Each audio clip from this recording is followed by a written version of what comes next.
Hello, and welcome to Khyber Shards, a 5th edition actual play set in the Eberron campaign world. It being Friday, we have another Khyber Shards Answers, and today we are joined again by R.A. To talk a again. bit. It be you, yes. To talk a Was bit just about the here. most recent episode, which heavily featured Esri. And his dealings with small, meddlesome children. Those meddling kids, as the villain in a Scooby-Doo cartoon would call them.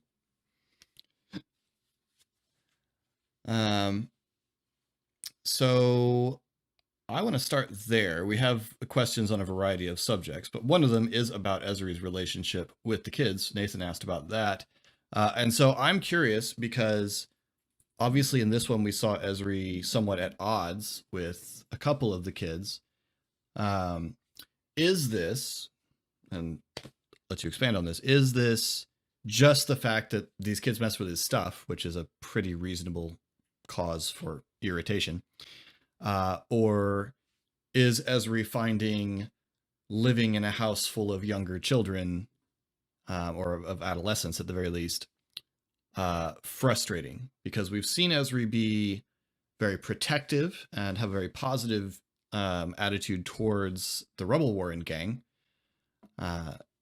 whereas here, obviously, Esri is in a conflict. But even here, in this episode, we see Esri respond very differently to Donabella, who he knows from before. So I'm curious, what's the tipping point in Esri's ability to tolerate small people? Well, we haven't seen much of that relationship between him and the students at all. We've only seen really, I mean, the crisis, that Right. in which they weren't interacting very much, and this particular incident. And I think, yeah, so there's a lot there. I mean, this was a situation of yes, people went in his room, um, snuck in and got caught. First of all, that's a thing. I mean, he's called that out sort of a couple times in dealings with children. It's like the thing he gets mad, not mad. The thing he finds himself disappointed is when they're trying to get away with something and they're doing it poorly. So like there's there's a big difference for him in that, like, okay, you snuck in and you got caught. Then you snuck in and I, even if I had to like work real hard to catch you, or you snuck in and you face some natural consequence of that, I guess. So there's that aspect. Secondarily, or very close, actually, I guess more important than that, really, is that he had some dangerous stuff in his room, and now he's annoyed because he realizes he has to change that, because he's not going to be able to keep them out. And then the I'm trying to remember what the order of events was, because I can't quite remember. But when he finds out that Kara learned about his mark, that added a very different dimension to the whole thing that had absolutely nothing to do with them as students at all. Their age, not their position in his life really didn't factor into that. That was a more primal, like, just sort of fear thing for him, Sure. especially considering recent events. So Yeah. um, that was what led into all of that. And even then, he wasn't trying to be mean to them exactly. It kind of got away from him because he thought he could just have a conversation with the two of them and like deal with it, and he didn't want to bring um Thora into the whole thing. Like, he wasn't trying to get them in trouble, or like, he just thought he could kind of push his weight around a little bit, and And then he met kind Miss of, Sassy Pants. yeah, and it didn't work. So The situation got away from what he intended a little bit. So all of that to say, I don't know fully what his relationship is with the students. Hmm.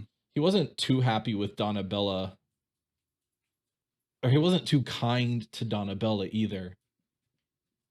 Kindness isn't really his go-to. Um, he doesn't. He associates kindness with manipulation. It's, someone who's being kind to you is someone who wants something from you. Mm. The kindest he ever is, or at least the most polite and proper, is when he is talking to Gerald, and they both know that they're there to use each other, and Hmm. the veneer is politeness and and flattery, right?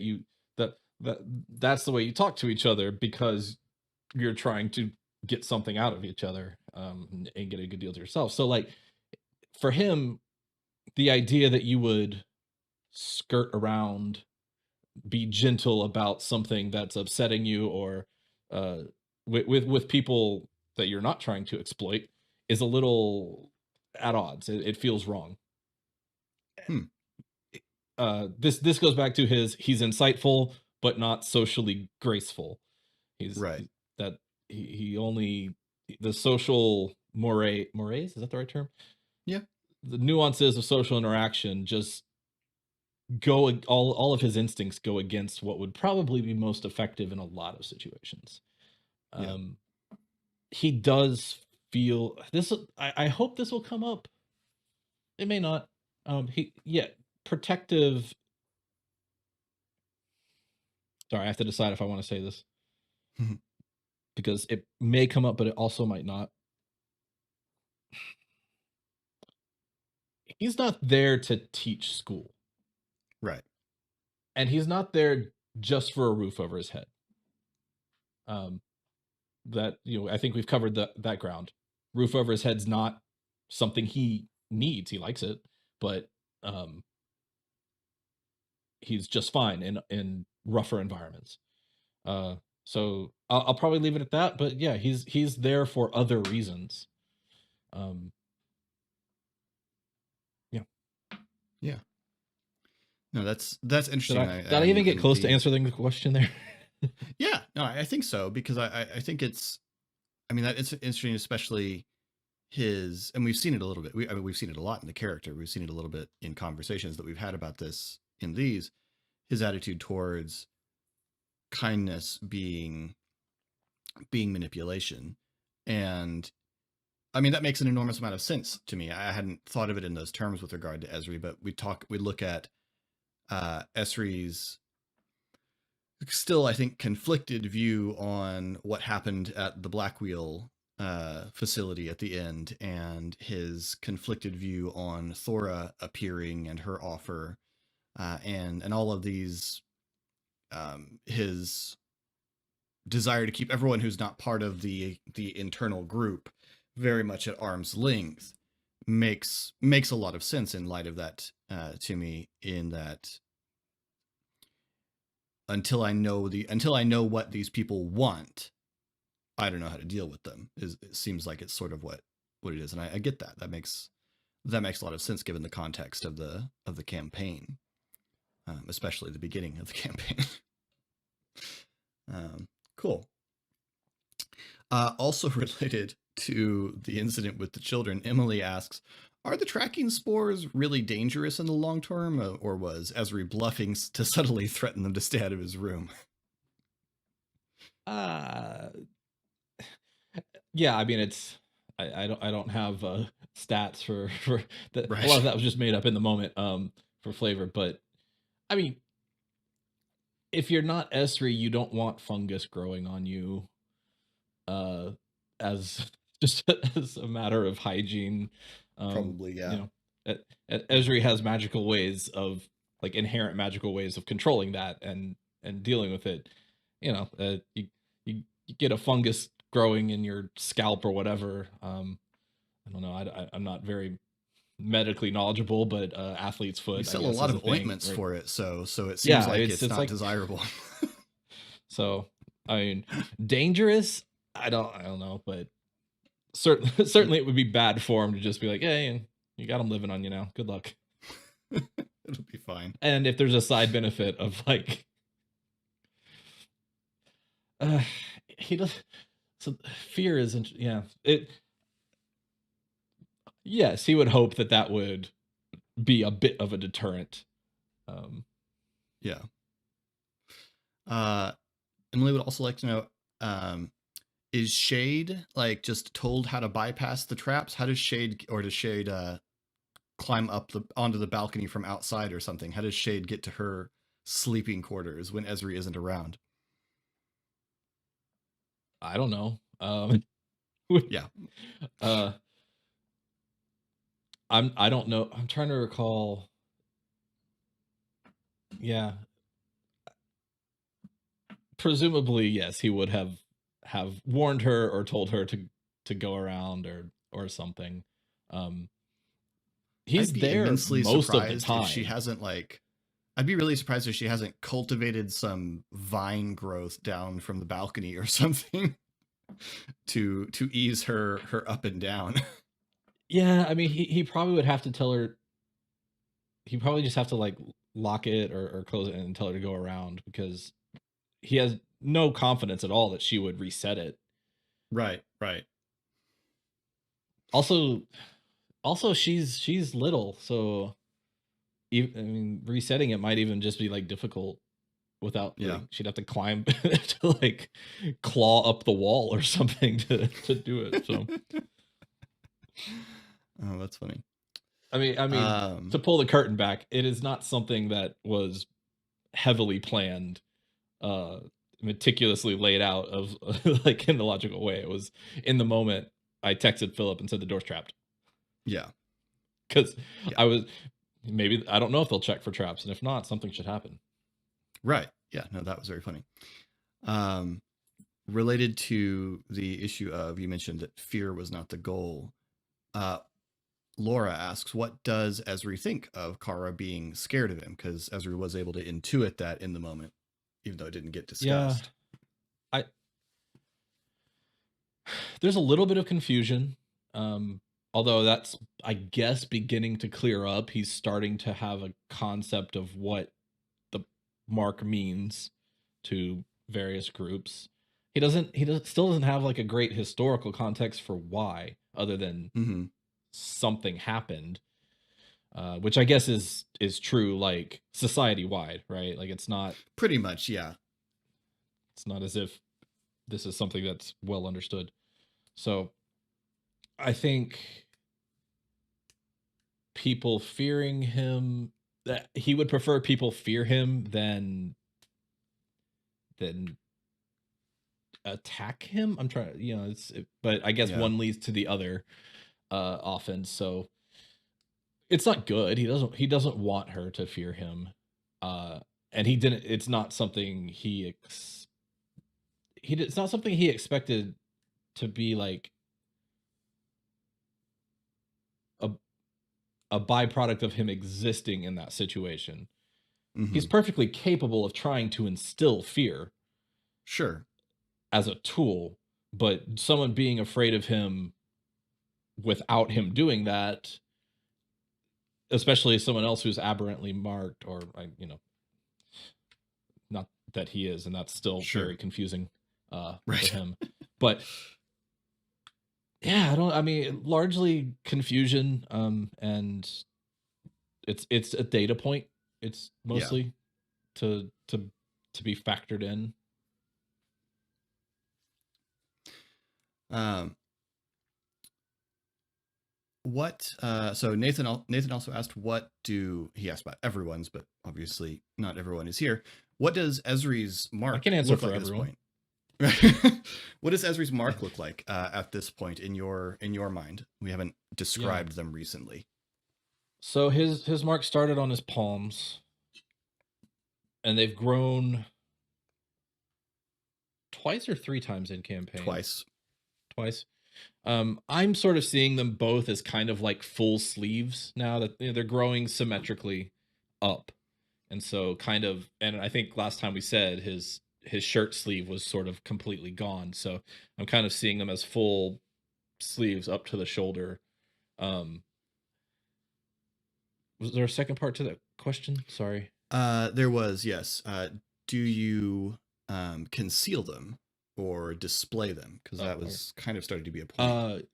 at no, so yeah, he had sort of drunk the Kool-Aid for a little while of we shouldn't have to hide them.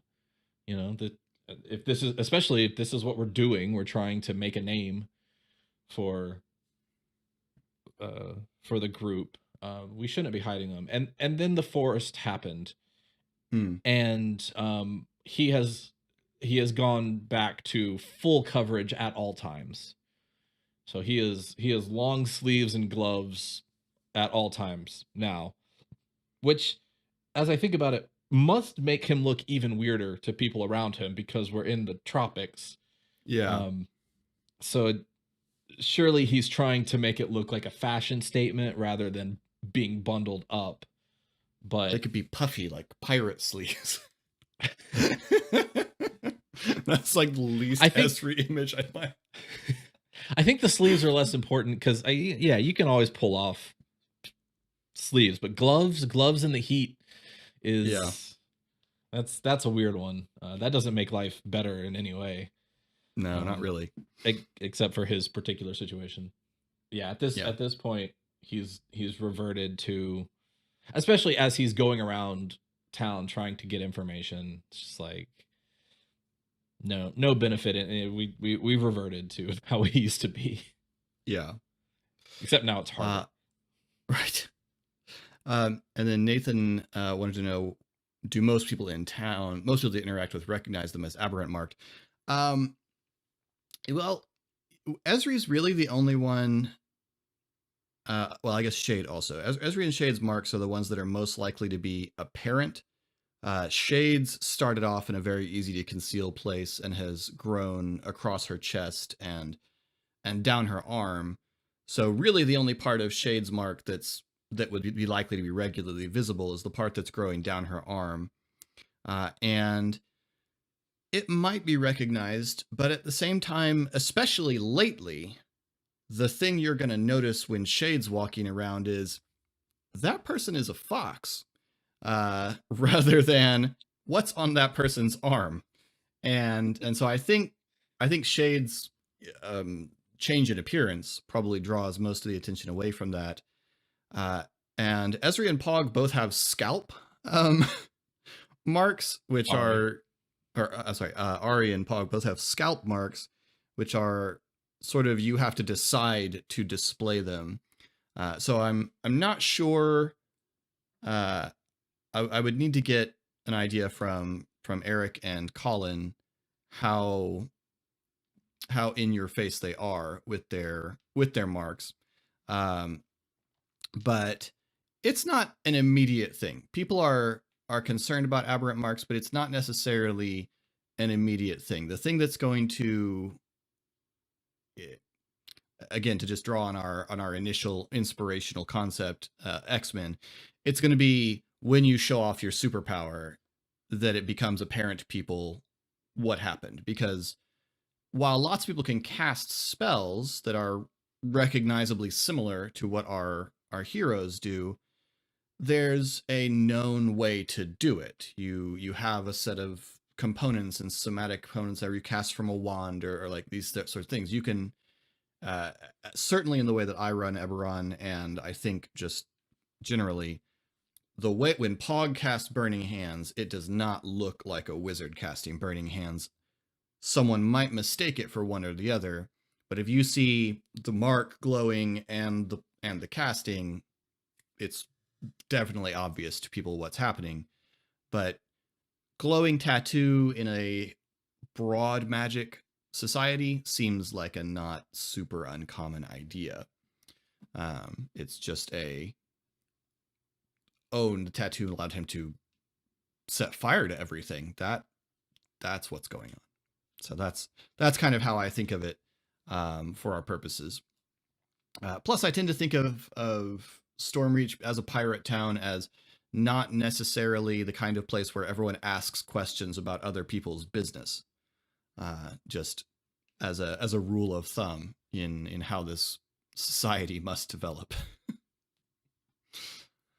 Emily has a couple of questions about one about Esri, one about Mo. She'd like to know whether Esri is more concerned about the Death Guard, or now that he knows that there's a Riedran presence in the town. To what degree? I mean, we've talked about Esri's being a Kalashtar not being a core aspect of his identity. To what degree do you think Esri would have downloaded these people are our enemies and we should fear them attitude that a lot of Kalashtar might have towards Riedra? Yeah, that's a difficult one for me because it wasn't something I think I was aware of before it just came up. If I was, I had forgotten. And so he would be well educated in Kalashtar culture. He wasn't, he was old enough when he left that a lot, especially with the way I conceive of his particular enclave being, as being extremely indoctrinating.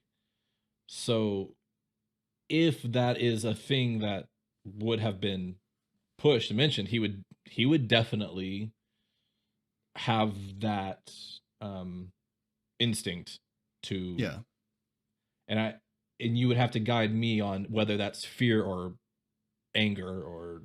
So basically the Kalashtar, and I know you know this part, but for others who are not deep into Eberron lore and our viewers, the Kalashtar have a bond to a Quarry spirit, which is basically a nightmare dream spirit. And the Quarry that are bonded to the Kalashtar are just good aligned. Like they're nightmare spirits in a sense, but they're benevolent. They're not looking to harm anyone. The Riedrans are led by a group of people who call themselves the Inspired, and they're the dark side. Like they're bonded to the majority of the Quarry, who are evil and destructive and want to destroy people and want to harm people and want to take over the world, and like your sort of standard evil alien invasion idea. The Quarry can't come directly into the world because of something that happened thousands of years ago, but they can act in the world through the Inspired and the Kalashtar. And so the Inspired work to manipulate people in a sense of, and this would actually, I mean, I know this is not something you'd spend a lot of time on, but this actually really ties well to Esri's attitude towards kindness. The Inspired appear very benevolent. Riedra looks like a utopia because because the Quarry essentially are controlling everyone's mind. Like they're preventing everyone from having mean thoughts or from behaving like they're stealing people's free will, essentially, is what the Inspired seek to do. What was the big brain thing in A Wrinkle in Time called? Oh, it has been too long since I read the book, and I have not seen any of the recent movies because I heard they were terrible. Well, the most recent one. Sounds like that. Sorry if you like that. That's just what I heard. I haven't seen it. But yeah, so it's that kind of thing. Is the Riedrans are the Inspired are servants of a group of alien invaders who want to create a utopia by stealing everyone's free will. So do they hunt Kalashtar? Is it like if they saw a Kalashtar in the street, they would try to kill him? Not necessarily, because that would be more overt than they typically are. But if they could get a Kalashtar alone, yeah, they'd try to eliminate them, because the it's a little bit, I don't know, it's the Empire hunting down the Jedi, but a lot more having to be a lot more subtle. Like but without telling everyone that the Empire is hunting down the Jedi. Right. All right. Well, given all that context, I mean, then Esri would be, as a matter of training, anti them. Like he Sure. would sort of think badly of them and be wary of them. But that sounds like something he understands Hmm. and can navigate. The Death Guard are, this is something new, and very, as far as he as to his understanding right now, very focused on him in particular, not people like him, because as far as he knows, there aren't people like him. Right. It's just him. Hmm. So yeah, I think that seems a lot scarier to him, that if this gets out, you're not going to have people who are concerned about being politically correct and maintaining appearances. These appear to be complete fanatics. Yeah.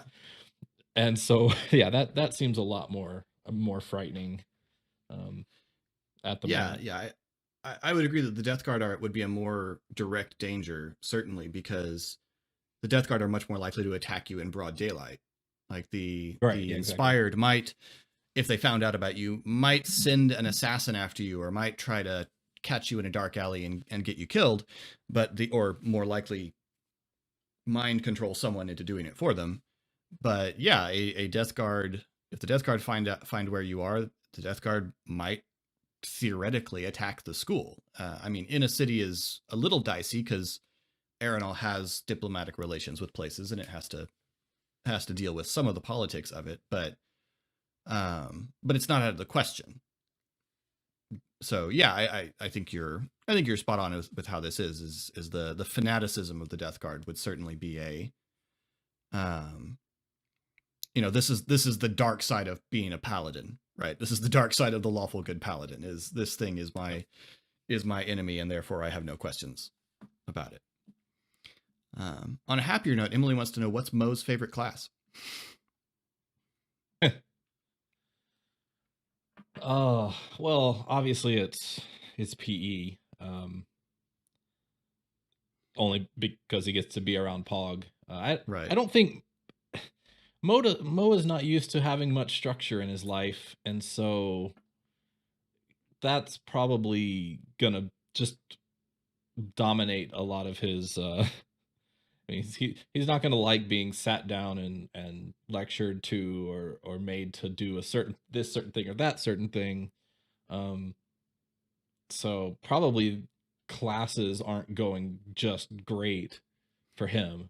Um, but I mean, having to go outside and be around Pog is probably the highlight of his day, regardless of Pog's attitude at the moment.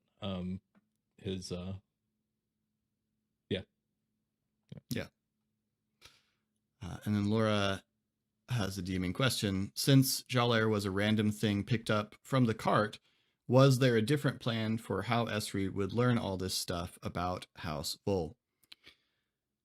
Well, let me tell you.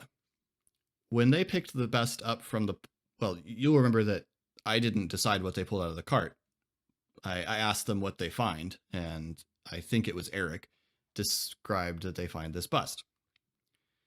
So I pretty immediately knew the bust was a spirit idol, because we had already pitched this as this is Irani stuff, and I knew about those as a thing. So I was like, oh, that would be cool. At some point I'll make the bust start talking to them. But the thing is, I hadn't actually realized that Esri had the mark of death at that point. Like, this was not a big giant grand scheme in my head.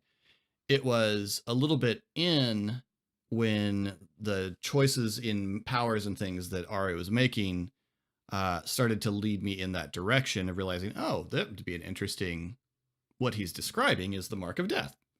And so I had, as we discussed before, I basically just asked him if it was okay if his mark was something that he didn't something more than he realized, and he said yes, so I went with it.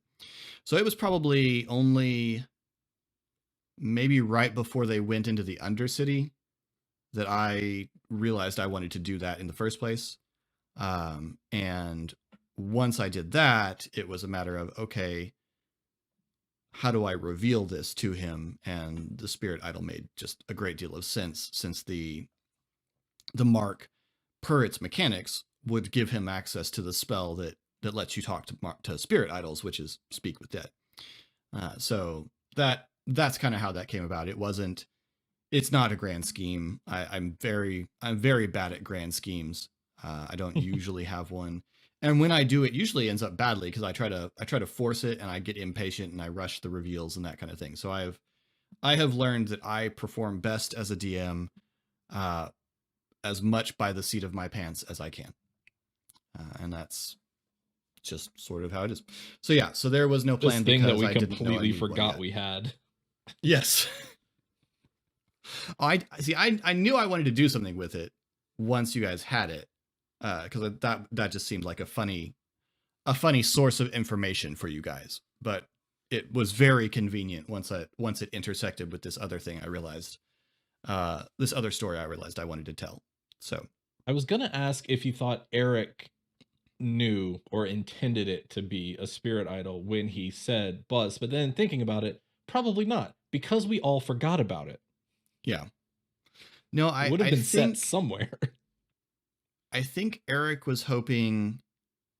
Okay, either Eric was hoping to develop something with the elf that was present, or he thought the elf was an important NPC, and that this was a way to, this was the adventure I was presenting to you all. Whereas all it was to me was, let's have a combat encounter. That was the entirety of it to me. I created that little situation to introduce Hallis more than to introduce, like, the elf was incidental, other than to say, hey, there's a bunch of strange things in this town. So yeah. That is, I mean, that's the perpetual thing as a DM, right? Is you present a situation, but the thing you think's important in the situation is that what the players are going to recognize as important in the situation. And what do you do when they chase the other thing in the situation? Yeah, it's very difficult to give. You don't want to give emphasis, because you don't want it to be like, well, no, this is the guy you should pay attention to over here. He has an exclamation mark floating over his head. Same time, it's like, please don't put importance on this thing. I can't. I don't have anything. Okay. Actually, I was watching some of the Tiny Tina's Wonderlands stream, and there's a point at which it, like, literally happens where they start what happens is they start thinking this guy might be a bad guy, and she's trying to, like, convince them that he's not, and they're not buying it, and she's like, no, please, he's not a baddie, don't kill him. Oh, that's too funny. I saw just a remark, that someone was dealing with the reality that if they have the danger of player characters walking through a village, is anything you describe off to the side is potentially something they will chase. And so it's like, potential side quest. Over here you see that there's there's some kids playing a game that the locals play, and they're gonna go, let's go join them. And now it's rules for this game you want to play are yeah, so it's happening in Critical Role too. Every time he mentions a book now, they're like, what's the name of the book? Don't know. It's just a book. Yeah. One of the in our home game, one of the player characters is a librarian, and so anytime there's a bookshelf, and this has happened in the game I run for our Geek Pantheon Patreon as well, is you're in a library and you're waiting on someone. I want to look at all the books. Okay. and then you have to invent some books. I mean, you don't have to. But... I've done that to you. I've done that to you in this campaign. We have a library. I need some information. Hey, can you make up some books for me? And I mean, it can be fun within reason. And most players, usually when I'm stuck, it'll be, here are the topics that are present in the library, and I've never really had a player go, no, give me the titles. But yeah, anytime you are describing a scene and trying to describe it richly, you do just inherently acquire the risk that the players will decide that thing that you thought was a minor detail is going to be super important. And my habit is to roll with it. I think that's how we got in our Mummy's Mask game, that's how we got our favorite NPC, the random ferryman. Yeah. So, well, anyway, that is all of our questions for today. Thank you all so much for submitting the questions. If you would like to submit questions. Should we pretend Mia had a question? I know. I forgot to tag Mia. It is. She's taken her sabbatical, so she might not be keeping up. I'm not sure. Yeah. Well, I'll answer a question for Mia. So yes, but he doesn't really think of it that way. It's really more that he wishes that she would approach him in a different way, but since she doesn't, he just has to he tries, basically. He tries, but it's not how it appears. Hopefully, Mia, that was a good, satisfactory answer to your question. If you would like to submit a question, you can do so over on our Discord, the link to which is down there. You can also do it in comments on this video or the most recent ones. I always go back and check those. Below, you will find links to all of our other social media, including our merch store, where you can get Kolos Crusher t-shirts, and to our Patreon, where you can support us on the regular. New episodes of Khyber Shards drop every Monday. New episodes of Khyber Shards Answers every Friday. And until next time, thanks for rolling with us.